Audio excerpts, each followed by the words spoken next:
Hey guys, happy Monday. Hope you all had a wonderful weekend. I'm really excited to start our second week into this 30-day challenge. We've had some amazing content. Last night, if you haven't watched Emma's live Q&A, make sure you go back and watch that because she really got into quite a few of the topics that you guys have been questioning. It was really informative. She gave some great clarity around leaky gut and things like that. So definitely make sure you go back and watch that. It's going to be there. And if you're a little bit behind on our daily task, make sure you go back last week, go over everything that we kind of shared. There's a lot on nutrition. We went into movement. We went into, what else did we go to? Anyway, there's a lot there.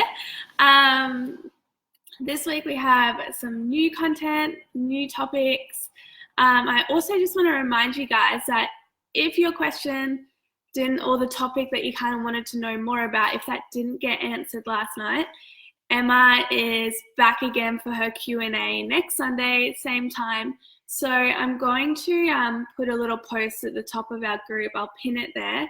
So if you think of any questions throughout the week, maybe regarding the content, maybe regarding what's happened during the week, or you want some more specific information about the topics that were covered last night, I'll leave the post at the top of the group and you can just pop your questions in there so Emma can see them and then she can tackle them next week. Today, I know is going to be super relevant to a lot of people in this group. I've had some chats with people and this is definitely one thing that a lot of people struggle with, myself included. So we're talking all about sugar cravings and we're talking about why we get them. I'm going to talk about how this relates to our gut health and what we can do to kind of reduce those sugar cravings and start restoring our gut and with nutrition and other really simple things as well. So a really common question that I get, and I'm sure Emma gets as well, is why do I get sugar cravings? Why do we crave sugar so much? And how do we stop this? So these are two really common questions. And it's usually the downfall for a lot of people is like, oh, I just was craving something sweet. We hear that so much. I've said that so many times. So let's tackle that today. So many things affect the frequency and strength of our sugar cravings. So how long we have them for, when we get them, so many things in our life can affect that. So some of the most obvious things that really trigger those sugar cravings that we get, at the top of the list, no surprise, is stress. And this is one of the things we went into quite a lot last week. Stress definitely triggers our sugar cravings. And if you go back and listen to my video on breathing, I told you to set an alarm at 10 a.m. and 2 p.m. The reason being is these two times are usually the most relevant times in our days where we're stressed. So things start to build up. And if you think about it, 10 a.m. is morning tea, 2 p.m. is afternoon tea or thereabouts. And it's usually these times that we start having those sugar cravings. So so stress is a really big contributor to sugar cravings. The second one is sleep or lack of sleep. So there's so many studies that give evidence that I think it's 6 hours or less. That's when your sugar cravings start to hit. And it's actually related, 6 hours or less is actually it correlates to an increase in weight. So we know for sure that lack of sleep does trigger those cravings for refined sugars or refined foods, fatty foods. So sleep or lack of sleep is a huge contributor to sugar cravings. And then also just our habits. They contribute to sugar cravings so much, and it's something that we don't think about that often is what are our habits like, how did we grow up, was sugar like a reward? Was it, if we felt upset, was sugar something that our parents gave us as a treat to make us feel better? Was sugar the thing that like your family looked forward to after dinner? So all of those habits, they get engraved in us. I know personally, sugar in my household wasn't a big thing. Like we weren't allowed to have like the juices and sugar and things like that in our house. But for me, sugar was an exciting thing. Like it was like I would go to my friend's house and they would have sugar, and that would be the highlight of my week. And that's been the habit, and it's something that's been it's been something I've grown up with. It's something that I still, as an adult, it's like sugar is a massive treat, and it's something I really look forward to, which is a habit that makes me crave it. So I really challenge you to kind of sit down and think about, okay, so what kind of habits do I have that make me crave sugar? Maybe it's when you're upset. Maybe it's when you go through relationship things. Maybe it's something that you get as a, you get kind of support out of it, or satisfaction out of it. But yeah, these habits are a huge contributor to why we crave sugar. Diet, obviously that is a massive factor as to why we crave sugar. So what we're eating in our diet either gives us more cravings or less. So if we're eating like refined sugars, we're including that a lot in our diet. If we're eating refined carbohydrates, if we're eating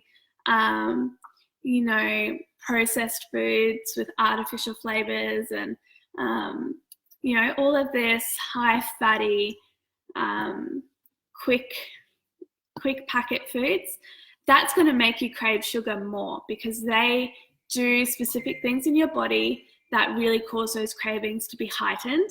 And also the other thing that can cause you to crave sugar is if you eliminate an entire food macro from your diet. So say you follow the keto diet or the paleo diet, and you're eliminating that complete macro group of carbohydrates, you might think that you'll get less cravings, but it actually does the opposite. And like you can only go so long in that, and then your body starts to crave those things more and more, because maybe you're not replacing it properly, or maybe your diet isn't balanced as good as what it should be. So the two ends of the spectrum there can actually trigger our sugar cravings even more.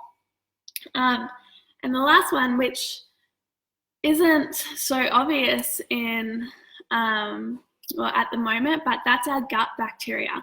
So our gut environment and what's creating our environment inside is actually a massive influencer of our sugar cravings as well. So all of these little bits, stress, sleep, our daily habits, our diet, and our gut bacteria, they can all contribute to sugar cravings. But I'm going to go more into gut bacteria and how this can impact our sugar cravings, just because it's maybe not the most obvious one. And it's one that we can definitely fix and start to combat. So we know that our gut bacteria kind of determines different aspects of our health. So when we have an imbalance in our good and bad bacteria, this is known as dysbiosis. So a fancy word for it is dysbiosis, but really it's just an imbalance in the good and bad bacteria we have in our gut. And we know this can trigger skin issues, it can trigger immune issues, it can trigger weight issues as well. And there's so many other things that dysbiosis can impact. It can affect our mood. It can affect, how many calories we burn. It can affect our metabolism, everything. And it has a huge impact on our sugar cravings and what we crave. So typically, every time we eat something, whatever we have on our plate, that is feeding our bacteria, either in a really great way or in a not so great way. So if you go back and listen to Emma's live on Wednesday, she covered macronutrients and how to eat a balanced diet to include proteins, good fats, starchy vegetables, high fiber, how to achieve that on a plate. We're feeding our gut bacteria in a really good way because we have that variety of foods, we have that high fiber, we have the nutrients and minerals and protein and good fats. All of those things are feeding your good bacteria and creating a really, really beautiful balance in your gut. But if we go on the other spectrum and we're putting refined sugars, refined carbohydrates, we're probably including refined fats, and just too much of that, that's going to feed our bad bacteria. And we all know when we feed the bad bacteria, then it grows. So if that creates that imbalance in the gut. So we have more bad bacteria than good bacteria. And obviously when the bad bacteria multiply and grow, they need more. And that's when we get that sugar craving or those cravings for those fatty, sugary foods. Hope that makes sense. So it's like a cycle. So we're eating refined sugars, we're feeding the bad bacteria are multiplying, and then they're hungry for more. So you get a sugar craving. So then you eat the refined sugar, and it's just this vicious cycle that happens. So sugar cravings, if you, eat too much refined sugar, it triggers more sugar cravings, and then you have this relentless craving that you then question, why am I getting so many sugar cravings? Maybe you're sleeping really well, maybe your stress is handled, maybe you have some great habits, maybe, it's just your diet and you're eating too much refined sugar and you're multiplying those cravings. So yeah, dysbiosis, a really imbalance of bad bacteria over good bacteria, can cause those sugar cravings. And this is one thing that we can actually control as well with a good, healthy diet that's really balanced. So you can control those sugar cravings if you're really mindful about what goes on your plate and you're really cautious about creating a macro balanced plate, like what Emma was going into last week. So there's three major things that happens when we are feeding our bad bacteria. So when we're eating too much refined sugar and these cravings just multiply.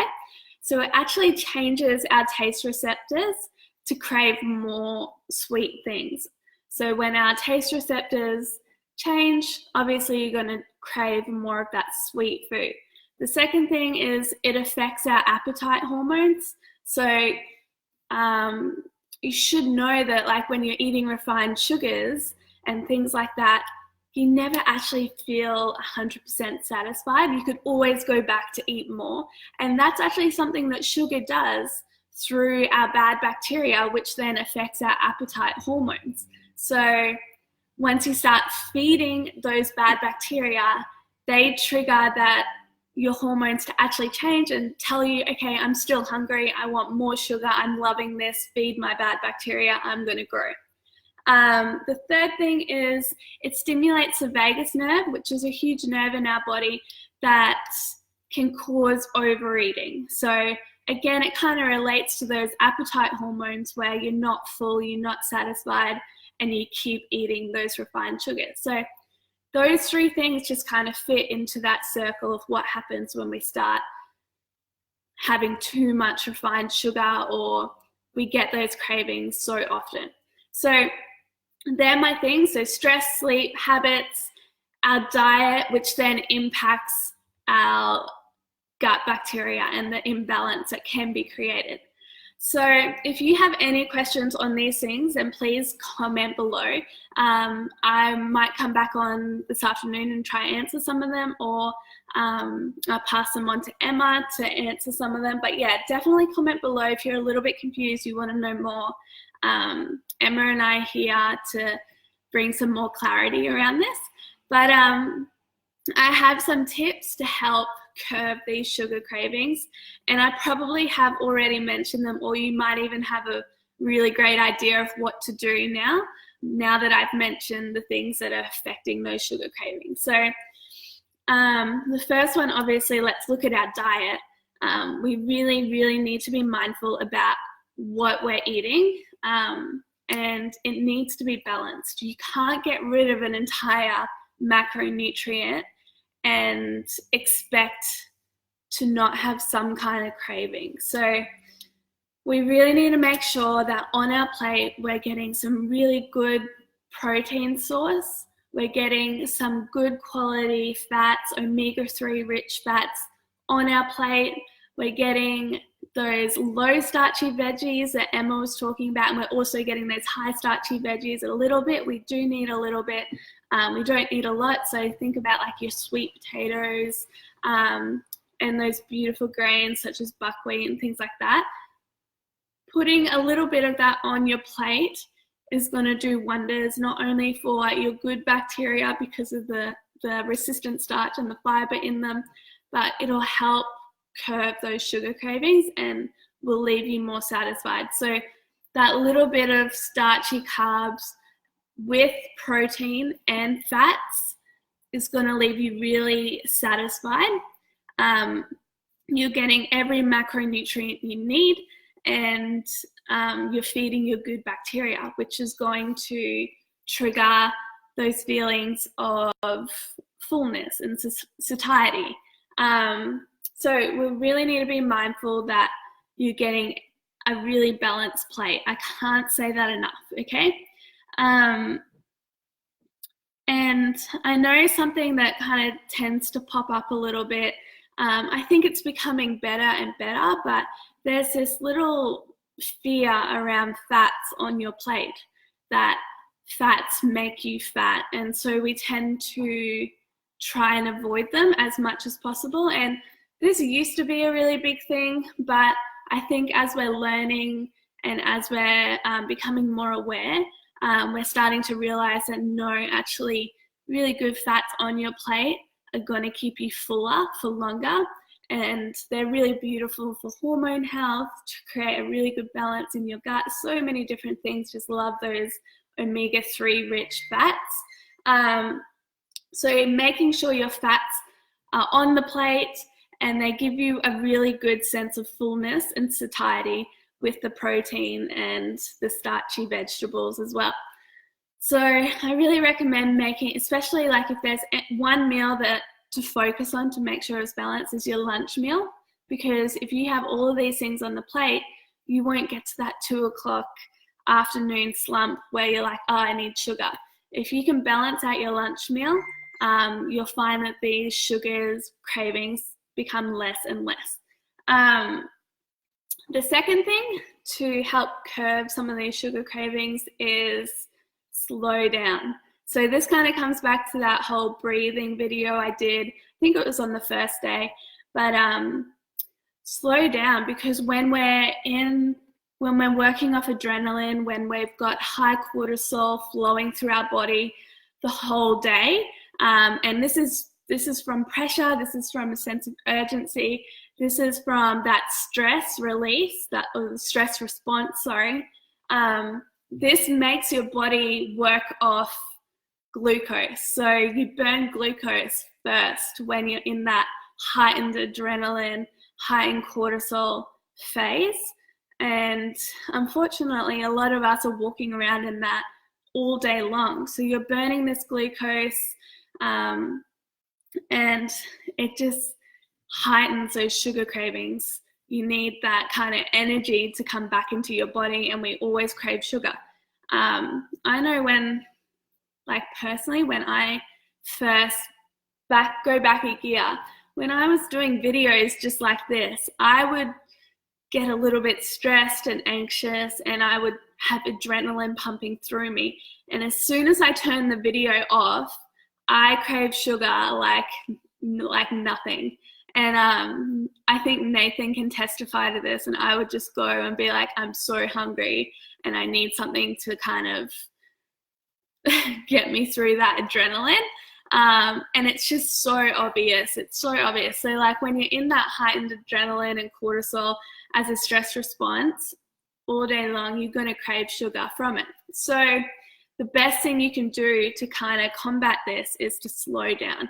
Make sure you set those 2 alarms, the one at 10 a.m., the one at 2 p.m., to breathe and to slow down, because we really want to trigger that parasympathetic nervous system that influences our rest and digest and restore mode, because when we're in the opposite, when we're in that stress response, we crave sugar.